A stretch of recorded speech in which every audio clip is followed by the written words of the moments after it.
Tôt ce matin, le corps de Bob Marley, mort il y a 11 jours d'un cancer à 36 ans, a été inhumé dans sa ville natale de Sainte-Anne, au nord de la Jamaïque. Des milliers de Jamaïcains ont suivi le cortège funéraire lors de ce qu'on peut considérer comme les plus extraordinaires funérailles jamais organisées pour un chanteur. Mais Bob Marley n'était pas un chanteur ordinaire, comme nous le confirme sur place Robin Denslow. Jusqu'à maintenant, l'ambiance était au recueillement. Mais la police vient de se mettre à envoyer des gaz lacrymogènes. On ignore pourquoi pour l'instant. Les gaz lacrymogènes pleuvent. Ces incidents ne l'auraient sans doute pas surpris. Il disait, ce n'est pas moi contre le système, c'est le système contre moi. Il détestait la violence.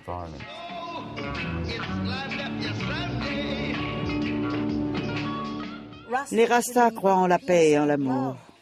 Notre seule arme était la plume.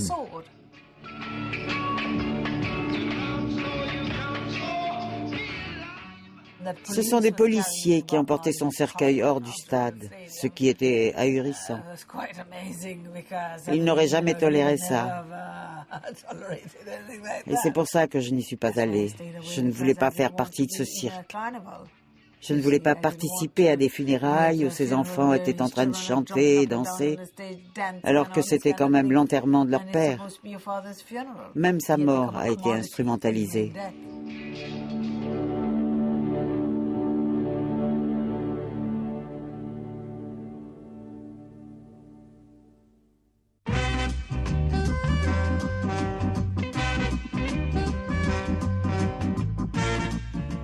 C'est tout Bob. Il voulait voir tout le monde vivre en paix et en harmonie, car pour lui, ce qui fait tourner la terre, c'est l'amour.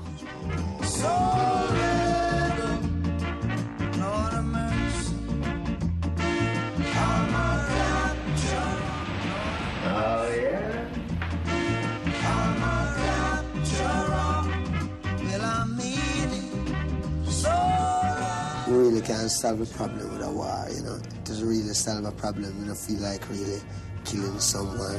But whose problem am I going to solve when I kill someone? You know what I mean? So I figure the peace is the best thing. Rasta inconnu du ghetto de Trenchtown, devenu l'un des artistes les plus influents au monde, Bob Marley a été un prophète dans son domaine et un guerrier Rasta qui a combattu l'oppression et l'injustice avec sa guitare. Il a utilisé le rythme irrésistible du reggae pour créer des appels universels à la justice et à l'unité.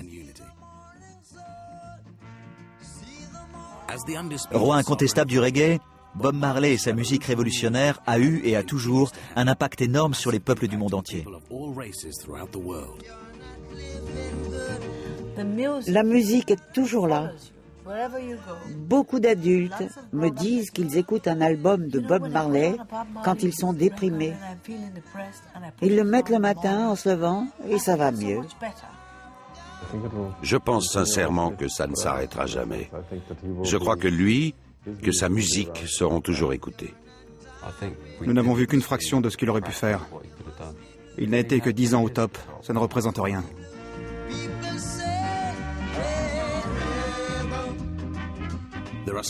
Il y a tellement d'informations contradictoires sur l'enfance de Bob Marley qu'il est difficile d'y voir clair. Une fois écartés les efforts d'embellissement de l'icône, les contre-vérités et les arrangements avec la réalité sont encore légion. La Jamaïque sortait à peine de 3 siècles de colonisation britannique lorsque Robert Nesta Marley est né dans une case de paysans. Sa mère, Cedella Malcolm, avait 19 ans, son père était un capitaine blanc, Norval Marley.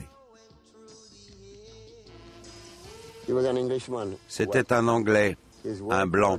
Il avait la charge d'ancien soldat dans la montagne. On l'aimait bien dans le coin. La mère de Bob venait d'une famille de Jamaïcains démunis. Son père, d'une famille blanche de l'île, plutôt collet-monté. Il leur paraît-il, quitté le lendemain de leur mariage. Je ne tiens pas à ce que ces paroles à propos de son père soient fixées sur la pellicule, mais en gros, l'esclavage restait douloureusement présent. Les propriétaires terriens blancs abusaient des femmes, et les femmes de couleur n'étaient là que pour leur plaisir. Qu'ils se marient ou pas, l'enfant n'était pas leur responsabilité, ils les abandonnaient. C'est du passé, ça n'a plus d'importance. Mais de cette souffrance, une rose a pu émerger. Il n'a pas connu son père sur terre, mais son père aux cieux, c'est différent. Bob était un homme qui vivait ça très intimement, comme si Dieu était son père.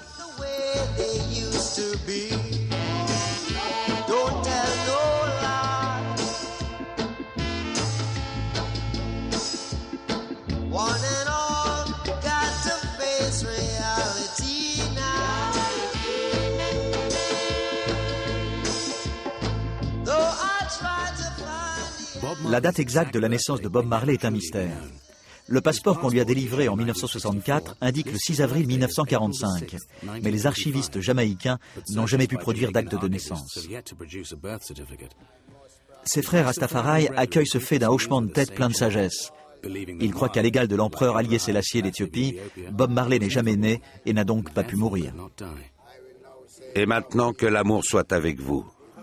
Bob Marley était un poète. Ce n'était ni un prophète ni un saint.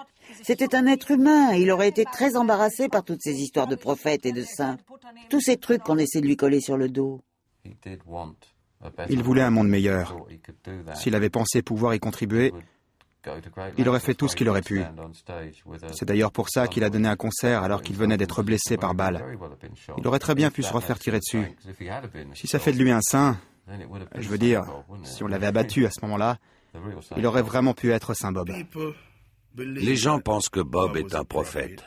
Pour moi, c'était un messager. Je ne vais pas en rajouter avec cette histoire de prophète.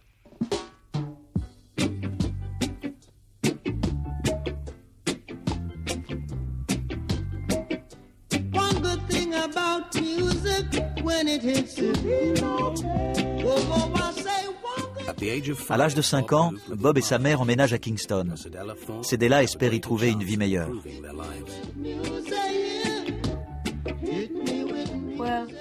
Ce que Bob m'a raconté de son enfance, c'est qu'il avait souffert. Mais la plupart des petits noirs pauvres connaissent la souffrance.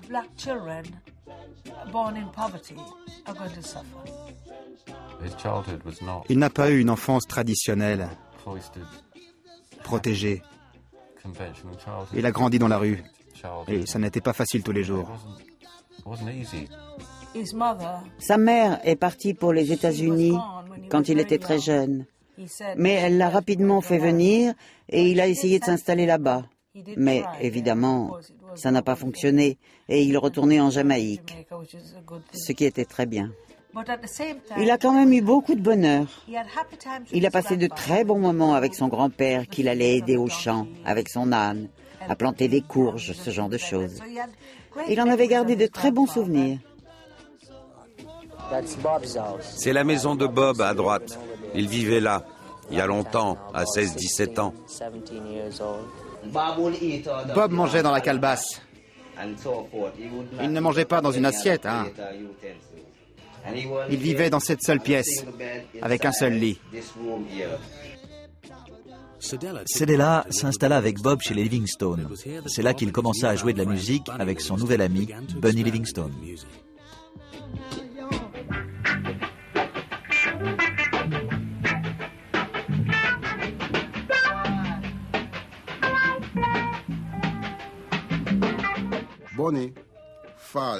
Le père de Bonnie et la mère de Bob étaient à la colle, vous voyez.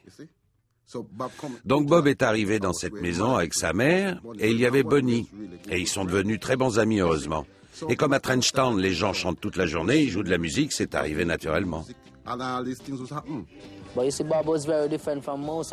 Mais Bob avait quelque chose en plus des musiciens de la ville. La terre, la campagne faisaient vraiment partie de sa vie, alors que la plupart des citadins n'y avaient jamais mis les pieds. Son seul désir était de faire de la musique, c'est tout. Rien d'autre ne l'intéressait, à part la musique. C'était sa seule passion. Bob a arrêté l'école à 16 ans, comme Peter et les autres. Ils n'ont pas étudié, ils n'ont pas eu le loisir de lire des livres pour améliorer leur vocabulaire. Ils étaient simples. Bob s'intéressait à la marche du monde. Il lisait le journal tous les jours. Il savait ce qui se passait ailleurs. Mais ça ne veut pas dire que c'était un intellectuel. Son éducation, il l'avait faite dans la rue. Il apprenait rarement ce qu'il devait apprendre. L'inspiration, pas l'éducation, c'est ce qu'il disait. Il traînait avec les gangs, ce qu'on a ensuite appelé les Root Boys. Il jouait au foot dans la rue, il écoutait de la musique. C'est dans la rue qu'il s'est formé. Bob commence à travailler comme apprenti soudeur. Mais après un accident à l'œil droit, il décide de devenir chanteur. Bob, Bunny et Peter McIntosh forment The Wailing Root Boys, devenus plus tard The Wailers. Leur première chanson, Simmer Down, est un tube en Jamaïque. Les premiers morceaux des Wailers sont basés sur un rythme populaire, le ska, qui sera ensuite ralenti et deviendra ainsi le reggae. Bass heavy sound of reggae.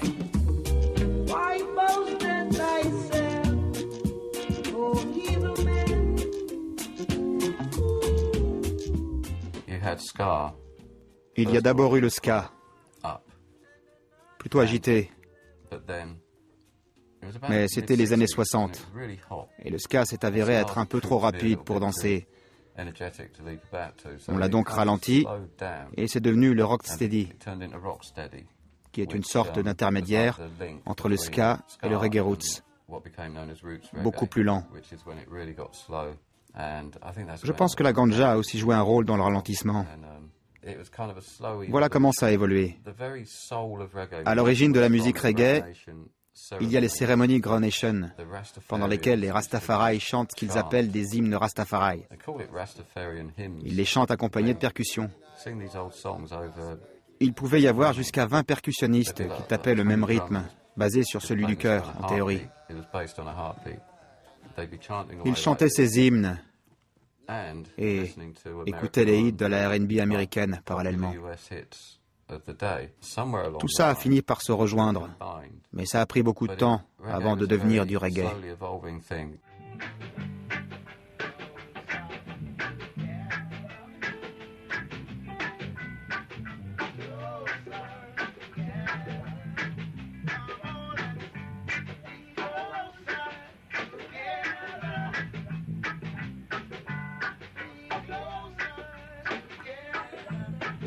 Bob Marley s'est approprié le ching-ching du ska, puis le ba du rocksteady, et ensuite ça s'est ralenti avec le chichi du reggae.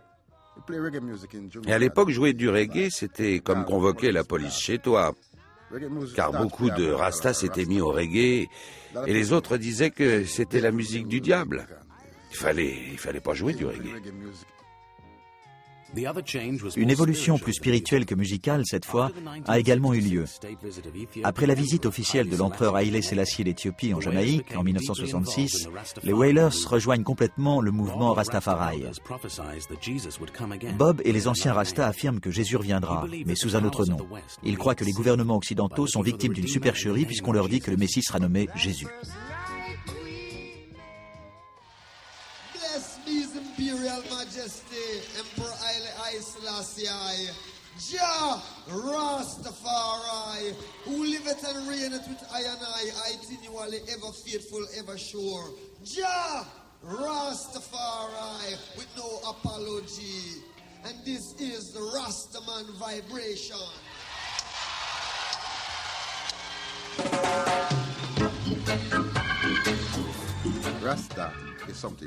Le Rastafaria vient du cœur.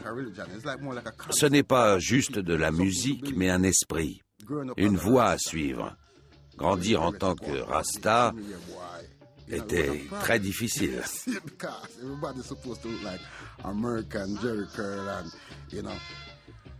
La plupart des Jamaïcains descendent des esclaves venus d'Afrique. Les Rastas venaient des classes sociales inférieures. Ils étaient comme un fardeau pour la société. Il y avait beaucoup de racisme à leur encontre. Surtout de la part des policiers qui les mettaient systématiquement en prison. La police ne nous lâchait pas. Il y avait des barrages partout. C'était vraiment compliqué. Les taxis ne s'arrêtaient pas pour nous. C'était « Esther, va appeler le taxi. S'il ne voit que toi, il s'arrêtera. » Sa voiture tombait en panne tout le temps. Il n'avait pas de quoi la réparer. C'était assez folklorique. Rastafarianism is very popular in Jamaica, yet in Canada and the United States it has a bad reputation. People are associated with drugs and the trafficking of marijuana and violence, police arrests. Yeah, man, them crucified Christ, remember? Christ was a Christian and them crucified Christ, him is not what it is. No, but let's go back to the facts. People have been arrested, and the Rastafarians in Toronto, for example, have a very bad reputation. I wouldn't say that the Rastafarians have a bad reputation. I would say people give the Rastafarians bad reputation because the Rastafarians, all of these things happening before the Rastafarians even start coming to Canada anyway around here. But the things that are very obvious are things like the way you look. Right? To most people who are very conservative in dress, you look quite strange. Plus the fact that you advocate smoking marijuana. Yeah, you think this. I'll show you this now. Could they tell God that it's not legal? No, but they couldn't tell God that it's not legal. You have a very strong religious belief, but other people don't necessarily share that. And what they see are the obvious things. And isn't it, in fact, true that many Jamaican people get involved in the trafficking of marijuana and therefore get the bad reputation associated with Rastafarians? People get trafficking. You see, I don't really know anything about those parts of life. All I know about is Rastafari, and try bringing this truth to the people. What do people do with them life? I don't really know about that. I know about my own.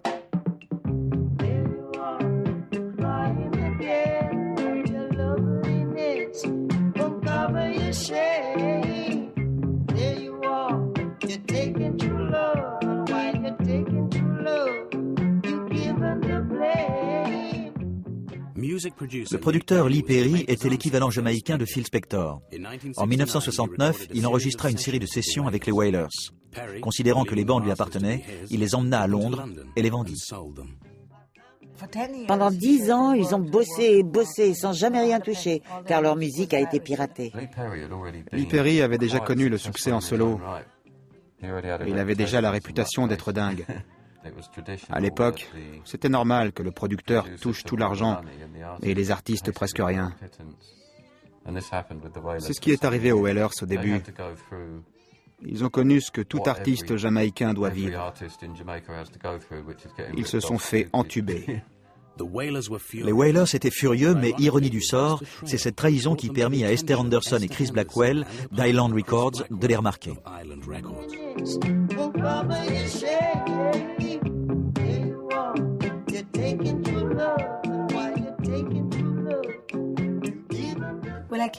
Je suis allée en Angleterre pour devenir actrice.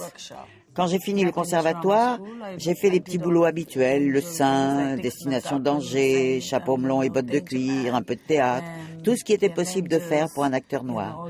Et c'était assez limité. J'ai fini par tourner un film avec Sidney Poitier pour lequel j'ai gagné un prix. Et lui a été nominé aux Oscars. Mais trouver le moyen de s'exprimer était difficile, car il y avait peu de rôle pour moi. Heureusement, je travaillais également à faire connaître notre musique, avec Island Records et mon partenaire, pour que la Jamaïque exporte sa musique. Quand on a lancé Island Records en Angleterre, ça nous semblait utopique, mais mon partenaire et moi, et notre petite Minnie, on allait d'un disquaire à un autre et j'agressais tout le monde avec mes disques. On a commencé comme ça et petit à petit, les disques ont commencé à se vendre. On fonctionnait à flux tendu et pourtant, ça a pris 25 ans pour marcher. On a travaillé très dur et on a atteint notre but. C'était un dur labeur, mais c'est ça une maison de disques. Nous avons été le premier label indépendant. C'était une sorte de révolution pour l'industrie du disque. Nous sommes devenus le lieu où de jeunes artistes pouvaient garder le contrôle de leur vie et s'exprimer. Ce que Bob a perdu financièrement, il l'a échangé contre une expérience précieuse en studio et la rencontre avec Chris Blackwell, qu'il a finalement signé sur son label. Et il ne faut pas oublier qu'à l'époque, Island n'était pas un label de reggae. Le reggae n'était même pas connu.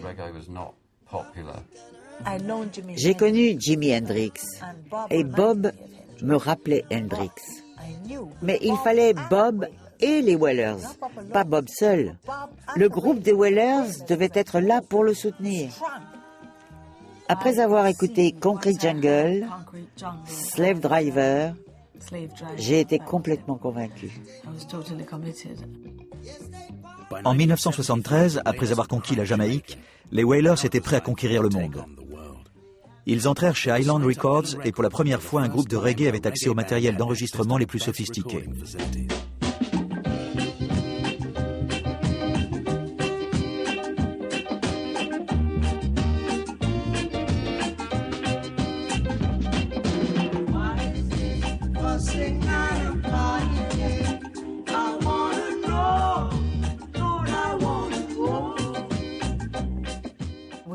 Nous avons visité les Caraïbes et je les photographiais en continu.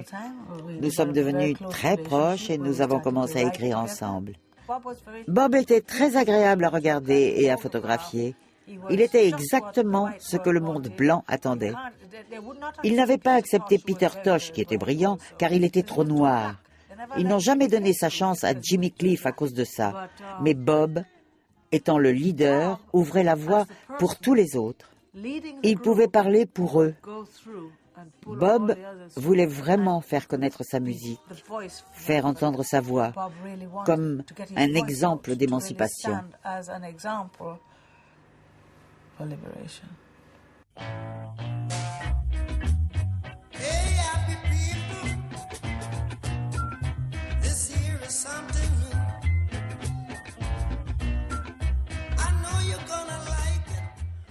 Le premier album sorti avec Island fut Catch a Fire en 1973. Quand le premier album Catch a Fire est sorti, avec le Zippo sur la pochette, pendant 1 an et demi, rien ne s'est passé. Nous n'avons même pas remboursé les séances d'enregistrement. Et j'ai tout de suite trouvé la réponse. J'ai dit, si tu fumes, assume-le. Ça fait partie de ta culture. J'ai décidé de photographier Bob et les autres dans la lumière de la Jamaïque, de montrer la beauté de la couleur de notre peau. Je l'ai mis torse nu, parce que sa peau a une couleur adorable. Et quand la lumière l'a touché, et que je l'ai capté sur pellicule, c'était bon. Catch a Fire est réédité avec la couverture d'Esther. Ça a provoqué une énorme controverse aux États-Unis, car il a été banni, et du coup, il a eu un succès fou. Les chansons de Bob étaient des paraboles, des messages de foi et d'avertissement. Il s'élevait toujours contre l'oppression, rappelait l'exploitation du peuple noir. Ses paroles reflétaient le combat des Jamaïcains pauvres, cherchant à s'extraire des bidonvilles.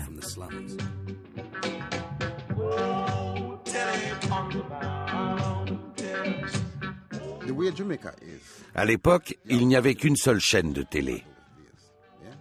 La plupart des gens écoutaient la radio ou lisaient les journaux. Certains n'avaient pas les moyens d'acheter le journal. Donc pour beaucoup, c'était la musique qui servait d'information.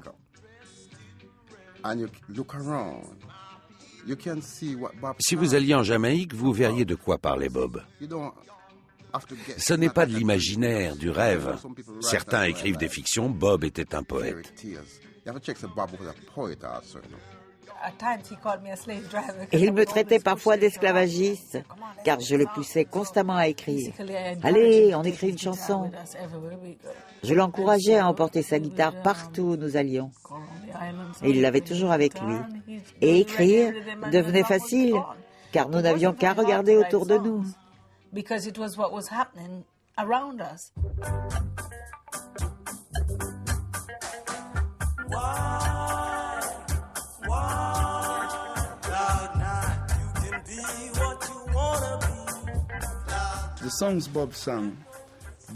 Ces chansons étaient pleines de bon sens.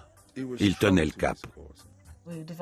Nous avons commencé à écrire ensemble et nous avons écrit Get Up, Stand Up au-dessus d'Haïti, un pays à la misère immense et qui a connu beaucoup de souffrances sous l'esclavagisme. Nous l'avons écrite dans l'avion. Bob a tapoté un rythme sur son accoudoir et voilà. Il a écrit de très bonnes chansons pop, avec des refrains faciles à retenir. Ça, c'est la surface. Mais au niveau émotion et groove, les Wailers, c'était un groupe incroyable. Bob était vraiment un chanteur habité, et ça touchait vraiment les gens, quelle que soit leur musique de prédilection. Vous pouvez détester le reggae et adorer Bob Marley. Il est universel. Son message aussi. Il est très positif.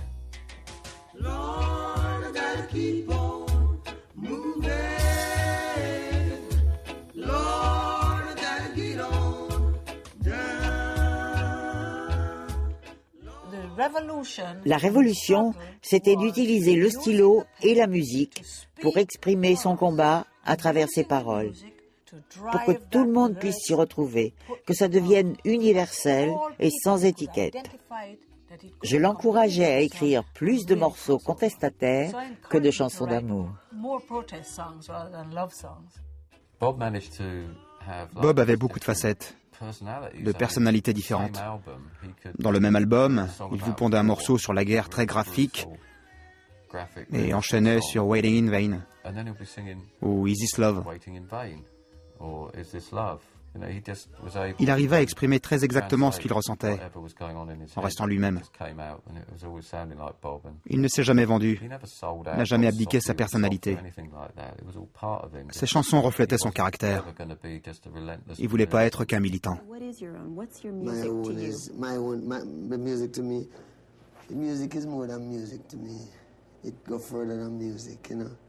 It go with I don't know it further than music. But you used it as a strong message. I mean, words like a hungry man is an angry man. Music used me. Whatever it is, there's no doubt Bob Marley knows how to use his music. 12,000 people, more than half of them white, came to hear him perform. And in a trance-like mystical state, he carried them with him and left them shouting for more. Despite this obvious commercial success, he appears to live the life he preaches. Mais avec le succès vint la pression médiatique. Ce n'était pas encore la légende qu'il est aujourd'hui, mais c'était déjà l'un des hommes les plus connus au monde. Des gens venaient d'Harvard, d'Oxford, de Cambridge pour étudier tout ce qui était en train de se passer en Jamaïque. Je les avais préparés. J'ai dit à Bob, sois toi-même, sois fort, parle ta langue, comme d'habitude. N'essaie pas de leur faciliter la tâche. Tous les journalistes passaient par moi d'abord, pour que Bob garde la liberté de s'exprimer à sa façon, de dire les choses à sa façon, pour que les Jamaïcains n'aient plus honte de leur accent.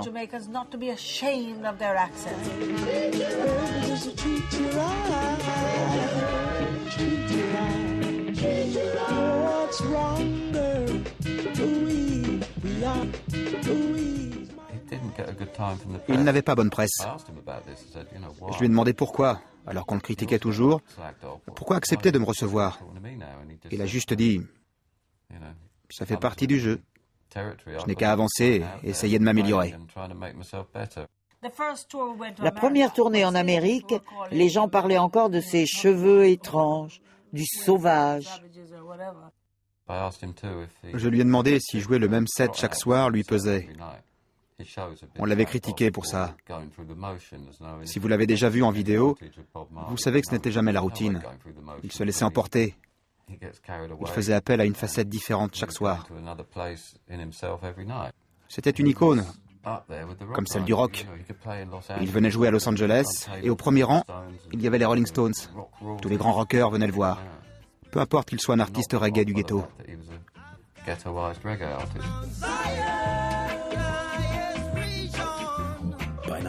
En 1974, les Wailers s'étaient séparés.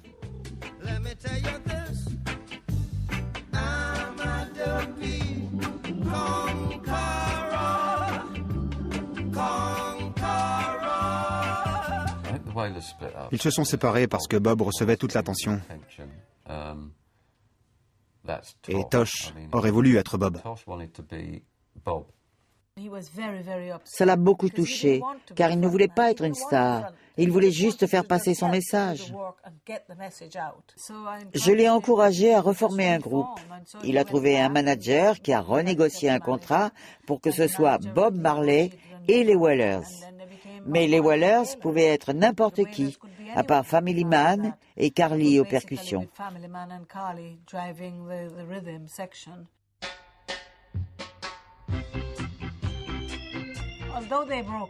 Cette rupture a été difficile. Peter et Bob étaient comme John Lennon et Paul McCartney. Cependant, Bob était en pleine ascension. Il était devenu une star planétaire et les hommes politiques essayaient de l'utiliser dans leur lutte pour le pouvoir. Les deux grands partis jamaïcains voulaient le récupérer pour gagner les voix de la rue. Ce n'était pas qu'un artiste jamaïcain. Son message était international. C'était la voix du tiers-monde. Il a ainsi fait connaître la musique jamaïcaine au monde entier. Il a une grande importance parce que c'est une de ces figures qui apparaissent une fois par génération. Il a pris ce qui était du folklore et en a fait quelque chose d'universel. Mais Bob Marley ne voulait rien avoir à faire avec les partis. Pourtant, quand le Premier ministre de l'époque, Michael Manley, lui a demandé d'animer un concert gratuit, il a accepté. Dans la nuit du 25 novembre 1976, des tueurs s'introduisirent dans la maison de Bob Marley et tirent à tout va. J'achète le journal et la surprise, en première page, Bob Marley attaqué. 5 hommes ont ouvert le feu chez lui. Je l'ai appelé depuis Nassau et il m'a raconté en détail ce qui s'était passé. Comment les hommes avaient fait irruption et tiré sur lui, sur ses musiciens, son manager.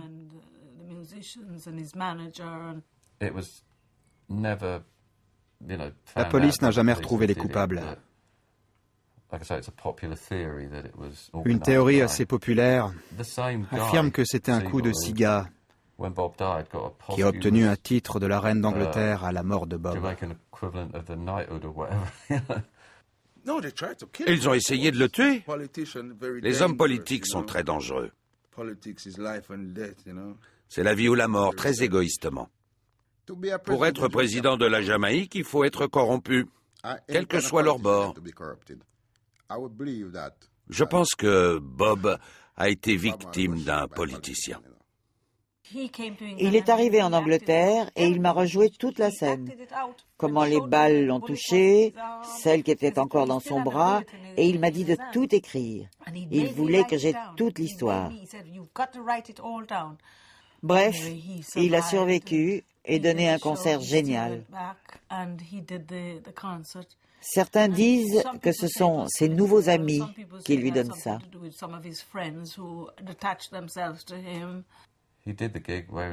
Il a donné le concert avec son pansement. Rita Marley, qui avait été touchée au bras, a joué en peignoir avec une bande velpo autour de la tête. Il aurait très bien pu se retirer, on lui avait tiré dessus. Vous voyez la photo, il leur fait se serrer la main. Il était une cible parfaite à ce moment-là. Je suis surpris qu'il s'en soit tiré à si bon compte. Le statut de Bob attirait les gens désireux d'exploiter sa popularité pour diffuser leur message. Son refus d'abdiquer son indépendance a failli lui coûter la vie. Il avait un rôle positif, y compris en politique.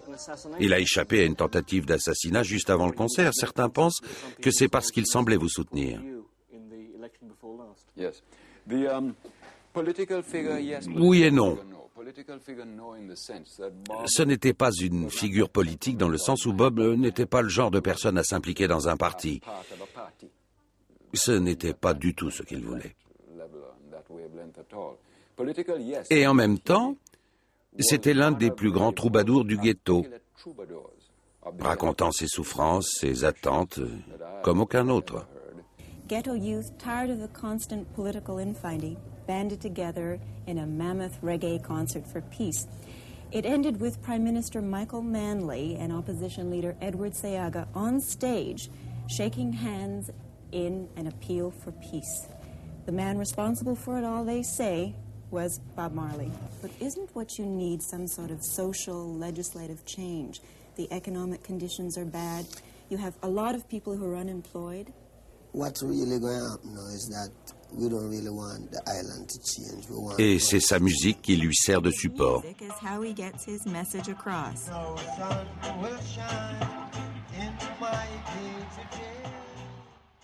Après la fusillade, Bob Marley s'exile à Londres pendant 18 mois. Il est d'abord allé aux Bahamas, puis il est parti s'installer à Londres, 18 mois. À Chelsea pour enregistrer Exodus. Nous avons écrit I Shot the Sheriff ici même et finalisé Get Up Stand Up ici. Tout a été aménagé pour lui permettre d'enregistrer. Moi, je cuisinais. Cet endroit est rempli de bons souvenirs. Il s'est adapté très rapidement parce qu'il est tombé en plein mouvement punk. Mick vivait juste à côté. Bianca, Marianne, nous étions très proches. J'ai présenté Bob à Mick et quand Bianca est rentrée à la maison, il lui a dit « Esther m'a présenté un musicien qui vient de la Jamaïque. » Du coup, je lui ai présenté Bianca et ça a tout de suite collé. Ils sont même venus le voir jouer et ont hurlé comme des fans. Bianca était dans le public et criait « Rastafari » et des tas d'autres choses. Ce n'est pas le nom qui a fait de lui la personne qu'on connaît. Il était comme ça avant d'être connu. Il était fort, vous savez. Pas le genre dont on se dit « il y a quelqu'un là, mais qui ça peut être ?» Lui, on remarquait tout de suite sa présence. Il avait ce genre d'énergie. Bob, quand il fallait travailler, il s'y mettait. Il était très discipliné. Quand ça ne tournait pas rond, il essayait d'arranger les choses. À la BBC, il y avait une jeune fille qui se conduisait très mal. Elle fumait une cigarette dans le studio d'enregistrement. Un vieil homme est venu pour lui demander de faire attention. Et elle lui a répondu dans un langage très grossier. J'ai vu Bob venir lui demander, gentiment, correctement, si le nom qu'elle pouvait lire sur les bandes, c'était son nom à elle ou son nom à lui. Je me suis senti mal pour elle et je suis parti. Il a agi en homme parce que cette femme l'a ramené beaucoup. Et moi et mes 17 ans, elle m'aurait ignoré. Alors que Bob Marley, on ne pouvait que le voir. Il était comme ça.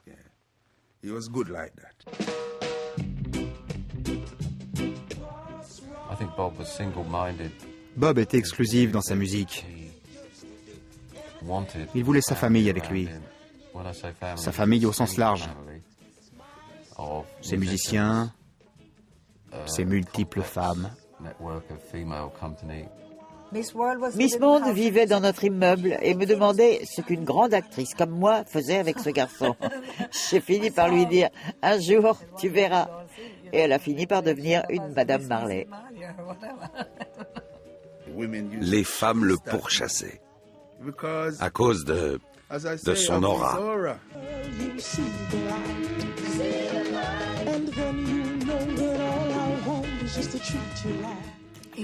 Il aimait les femmes et elles le lui rendaient bien. Il n'allait pas les chercher, mais comme toute rockstar, il les attirait.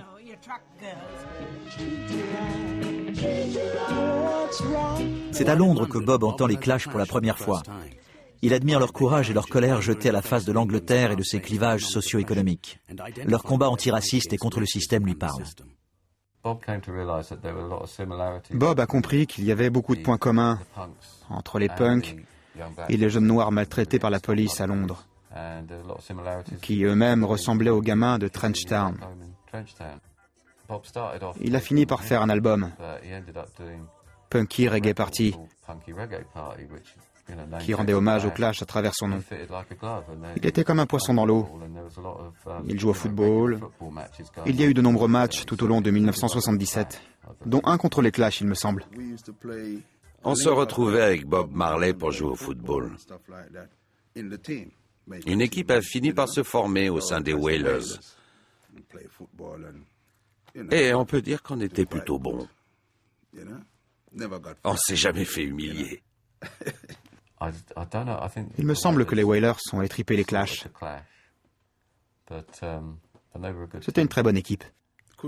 Il pouvait lire le jeu. Il devinait les actions de jeu. Il était fort, petit mais fort.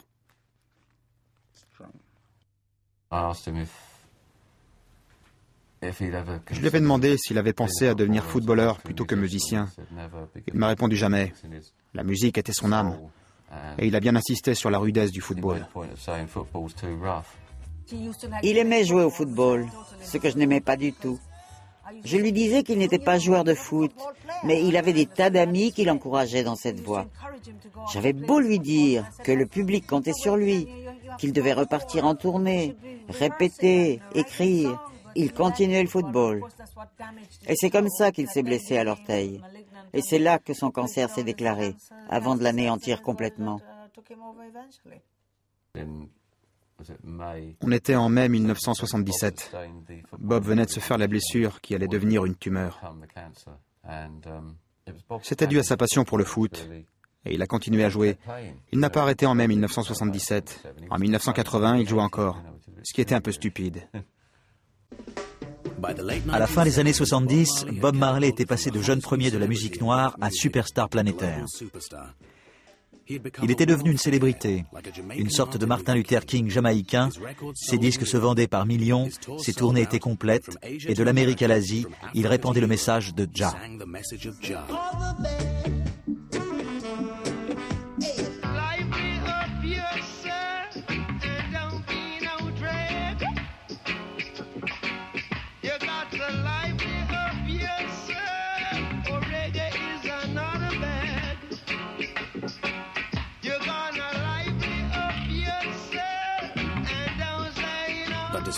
Pourtant, il est toujours resté humble.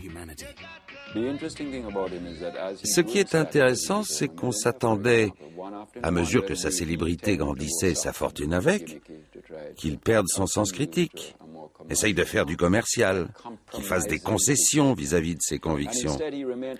Mais pas du tout. Il est resté fidèle à ses croyances. Il pouvait s'intéresser autant au Zimbabwe qu'à Trenchtown, mais avec autant de cœur qu'avant. L'argent n'a pas affecté M. Marley, ça a affecté son entourage par contre. Ça sert pas à grand-chose d'être le plus riche du cimetière. L'argent, la gloire, tout ça ne l'intéressait pas trop. Je me souviens qu'une fois, il a lavé son jean avec les poches bourrées de billets. Il ne les avait même pas remarqués. Ça ne le touchait pas. Mais du coup, il n'avait pas un sou. Et quand il a été malade, il a parfois été dans la misère. What do you do with the money that you make? Do you take it back to Jamaica? Do you give it to the people? I give it away. You give all your money away? All the time, yeah. How do you survive? Oh, Rastafari is God. How do you feel the people of Jamaica see you as a musician? See me, the people of Jamaica now see me. We show the people of Jamaica Rastafari. No. Do they like you? If the people like me, yeah, the people love I. The people love I. The people make I. Ce que notre père a apporté à la musique, faire entendre la voix du peuple et utiliser la musique non seulement pour distraire et gagner sa vie, mais aussi pour éduquer et guider les gens.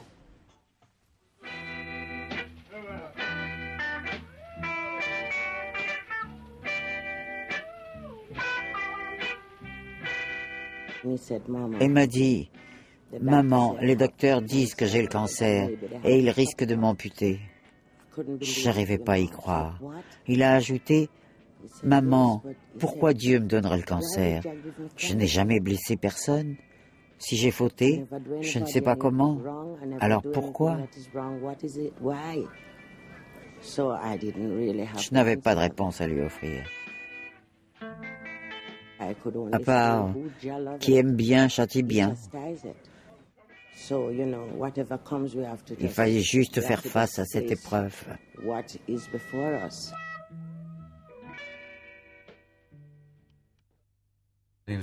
Il boitait. Il sautillait avec son pied enturbané, alors... La première chose que j'ai demandé, c'est « Qu'est-ce que tu t'es fait ?» Et il a ri. Et je n'ai rien pu savoir de plus à part « Mon pied me fait mal ». Il devait savoir que c'était sérieux. Mais il n'essayait même pas de faire le brave. Il était vraiment tranquille, serein, installé devant les Jeux Olympiques à la télé, sans le son, absolument heureux. Je n'oublierai jamais ces derniers mots. Il m'a attrapé la main, m'a regardé dans les yeux, et avec un grand sourire, il avait un sourire plein de chaleur et d'éclat. Il m'a dit « Tout est cool ». Et c'est tout. La façon dont il a dit ça, tout est cool.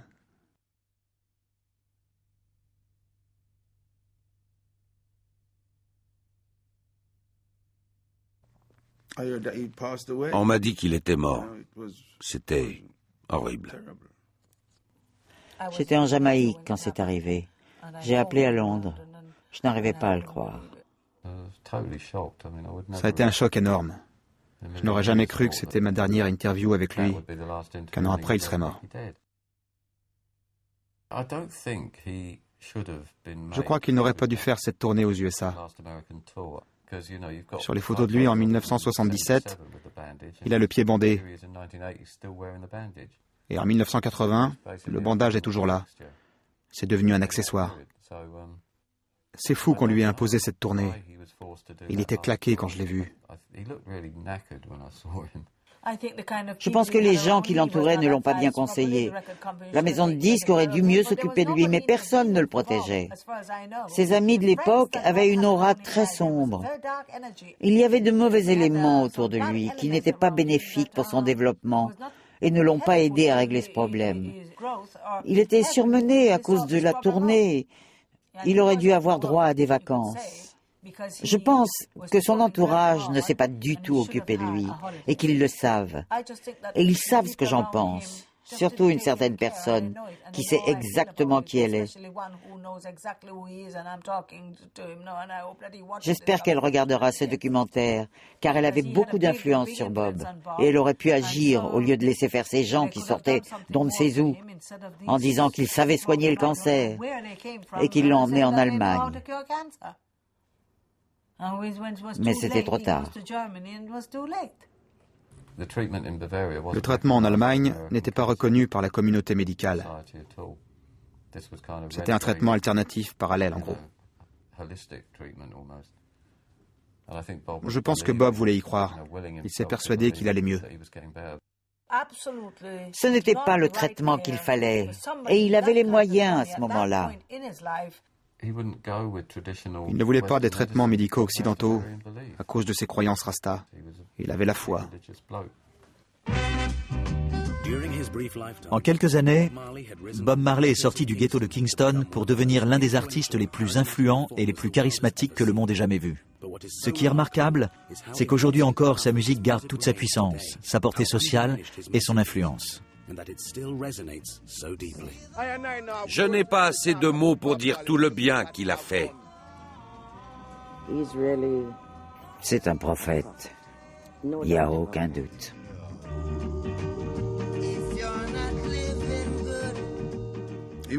Il allait devenir une superstar. C'était son destin. Il a gardé le cap, très simplement. Il ne se voyait pas comme un saint ou un prophète. Il vous dirait d'arrêter avec ces histoires. Il ne les aurait pas tolérées.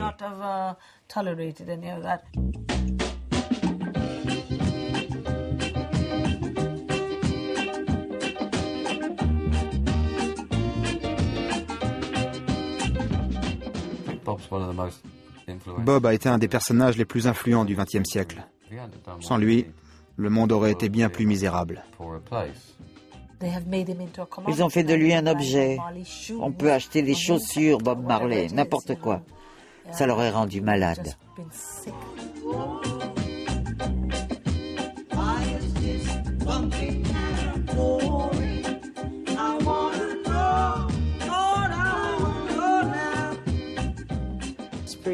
L'esprit reste esprit. On ne peut ni le voir, ni le toucher, juste le sentir. Je le sens près de moi, en permanence. C'était simplement mon père. Il m'a appris des choses, mais plus en agissant qu'en parlant. Bob avait encore beaucoup à offrir. Nous n'avons vu que le début. S'il était encore vivant, j'aurais adoré le suivre.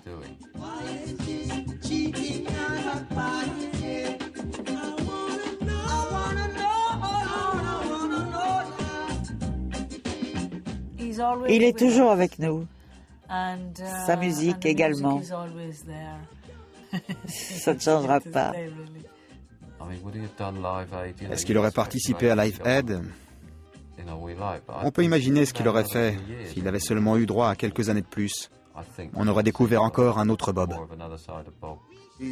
Sa musique venait du cœur et de son expérience.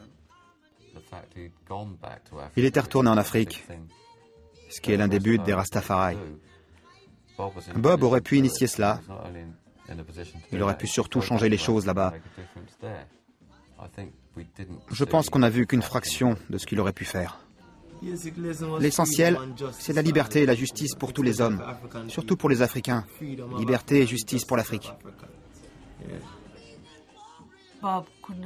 Bob aurait pu vivre vieux et profiter de ses enfants et de ses petits-enfants et être parmi nous, en train de jammer. Il disait, un de ces jours, j'arrêterai la musique, j'arrêterai de chanter, je laisserai la trompette dressée pour voir s'il joue du Bob Marley.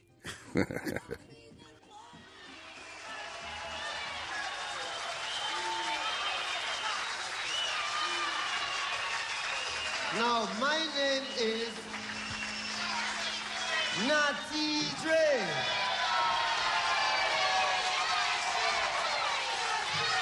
Natty Dre. Positive vibration. Natty Dre. Positive vibrations. Natty Dre. Positive vibrations. Ja Rasta.